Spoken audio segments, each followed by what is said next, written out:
ইরানের সাথে যেটা হয়েছে সেটা মোটামুটি আমরা দেখছিলাম যে হতে যাচ্ছে। এবং এই যে আলোচনার নামে যে সময় ক্ষেপণ, এটা একটা যে ট্রাম্প অ্যাডমিনিস্ট্রেশনের বৈশিষ্ট্য, সেটাও আমরা দেখেছি।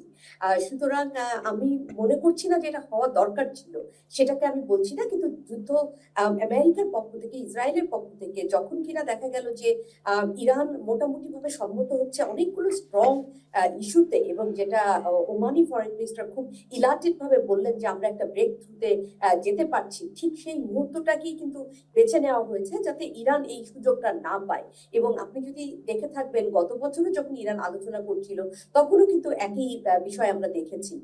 যুদ্ধ অনিবার্য ছিল না, যুদ্ধ অ্যাভয়েড করবার অনেক উপায় ছিল, কিন্তু আমেরিকা মনে করেছে, ইসরায়েল মনে করেছে যে ইরানের মতো একটি দেশ যদি তার নিরাপত্তার হুমকি হয়ে থাকে, তাকে আঘাত করবার এটা হয়তো একটি মোক্ষম সময়। কিন্তু রেটরিকটা তো অন্যরকম, মানে যখন এই হামলা চালানো হলো যুক্তরাষ্ট্র এবং ইসরায়েলের পক্ষ থেকে, তখন তারা বলছে যে এইটা এক ধরনের এমিনেন্ট থ্রেট তারা ফিল করেছেন, এবং সেটির কারণেই তারা এক ধরনের জাস্টিফিকেশন দেবার চেষ্টা করেছেন।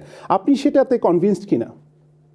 আমি একদমই কনভিন্স নই, কারণ আপনি যদি দেখেন আমেরিকান অ্যাডমিনিস্ট্রেশন থেকে যেটা বলা হয়েছে, স্পেশালি 2 দিন আগে, যে 47 বছর ধরে ইরান ইমিনেন্ট থ্রেট। ইমিনেন্ট শব্দটার অর্থ, আমি ইংলিশ স্পিকার নই, না হয়েও ইমিনেন্ট শব্দটার যে অর্থ আমি জানি, সেটা এই যুক্তির সাথে যায় না। 47 বছর ধরে একটি দেশ ইমিনেন্ট থ্রেট থাকতে পারে না। এবং আগের অ্যাডমিনিস্ট্রেশন গুলো যেভাবে করে আলোচনা করেছে এবং যেভাবে করে, কারণ মধ্যপ্রাচ্য আমরা জানি যে এই যে ফোর্থ ইন্ডাস্ট্রিয়াল রেভলিউশনের যে তেল যে মূল যে চালিকা, সেটা তাদের জন্য যেমন প্রয়োজন, তাদের মিত্রদের জন্য তেমন প্রয়োজন। এবং আপনি দেখতে পারবেন যে আজকে বোধহয় ভারতকে একটি মানে 1 মাসের জন্য রাশিয়া থেকে তেল কেনবার অনুমতি দেওয়া হয়েছে।